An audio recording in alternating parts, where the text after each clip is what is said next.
It became about the kind of men they wanted to become. Daniel, the eldest, spoke first.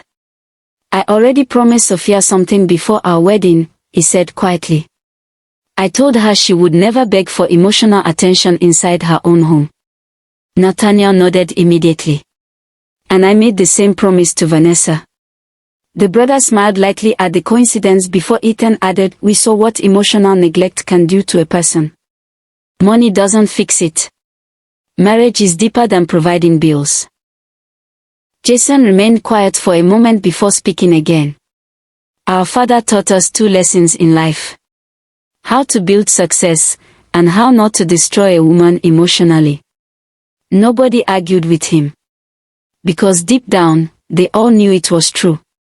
Months later, Daniel's wedding became one of the most beautiful society weddings in Lagos. His wife, Sophia, came from a respected family, but what touched people most was not the luxury ceremony. Instead of focusing only on love and wealth, Daniel publicly promised something that left many guests emotional. He promised never to make his wife feel less than enough. The statement hit Emeka deeply while sitting among the guests, because he knew exactly where that promise came from. A year later, Nathaniel also got married. And during his traditional introduction ceremony, he made another powerful declaration in front of both families.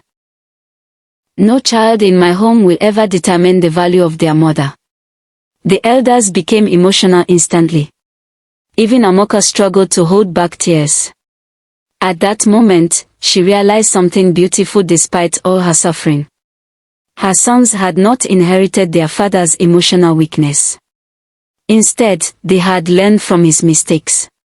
Emeka was beginning to face a loneliness he never expected, not because of another woman, not because of financial problems, but because she was emotionally exhausted.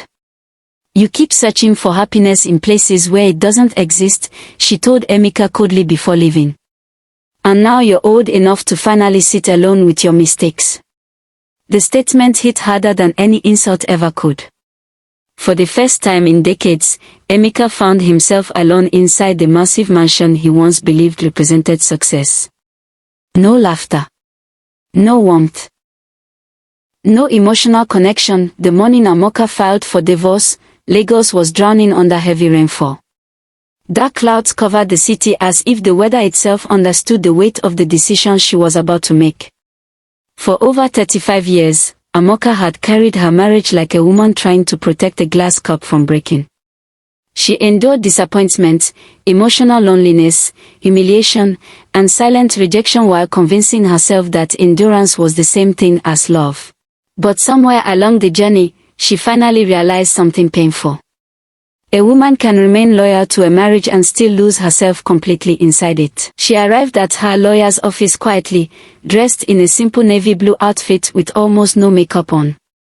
No drama. No shouting. No revenge. Just exhaustion. The kind of exhaustion that comes from surviving too many years of emotional pain. When the lawyer asked if she was absolutely sure about the divorce, Amoka gave a soft smile before answering. "I forgave him many times. But forgiveness is not the same thing as healing." Those words alone carried the weight of an entire lifetime.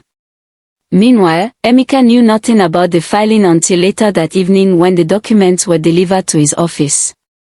At first, he thought it was a mistake. Amoka, divorce. The same woman who stayed through humiliation. The same woman who defended him publicly for years. The same woman who endured his second marriage without destroying the family. He stared at the papers for nearly 20 minutes without moving. Then reality finally hit him. Amoka was done. For the first time in his life, real fear entered Emeka's heart. Fear of finally losing the one person who had loved him faithfully before success changed him. That night, he drove straight to the family house under the rain like a desperate man running out of time. When Amoka opened the door, Emeka barely recognized the expression on her face. She looked peaceful. And somehow, that peace terrified him more than anger ever could. He tried speaking immediately. "Amoka, please, this is too extreme. But Amoka simply looked at him quietly. For years, she had imagined this exact conversation happening differently. She thought if she ever reached her limit, she would cry, scream, or finally release decades of pain. Instead, she felt calm. Painfully calm. Extreme, she asked softly. Do you know what is extreme, Emeka? Spending decades trying to prove your worth to the person who promised to love you. Emeka's chest tightened instantly. He apologized repeatedly that night. For the first time in decades, the proud businessman who controlled boardrooms and commanded respect everywhere looked emotionally broken. He admitted everything. His obsession with having a daughter. The emotional distance. The unfair pressure. The second marriage. The years he failed to appreciate the family already in front of him. He confessed it all. But Amoka's heart had already crossed a place where apologies could no longer repair damage. Because sometimes people do not leave when the pain starts. They leave when they finally stop hoping things will change. I loved you with everything I had, she told him quietly. You were my safest place once.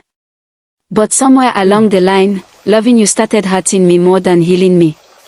Emeka broke down completely. He begged her not to destroy the marriage publicly. Days later, news of the divorce shook both families completely. Many relatives blamed Amoka secretly. A few even accused her of being influenced by her successful sons. Because deep down, everybody knew Amoka had endured more than most women ever could. Months later, the divorce became official peacefully. And for the first time in decades, she began rediscovering herself outside the role of enduring wife. She traveled, smiled more. Peace slowly returned to her life. As for Emeka, he remained connected to all 7 of his sons. The boys never abandoned him despite everything. They visited him regularly. Called him often. For the rest of his life, Emeka carried the painful understanding that love can survive many things. Except years of emotional neglect. Never make people feel unloved while searching for something you think is better.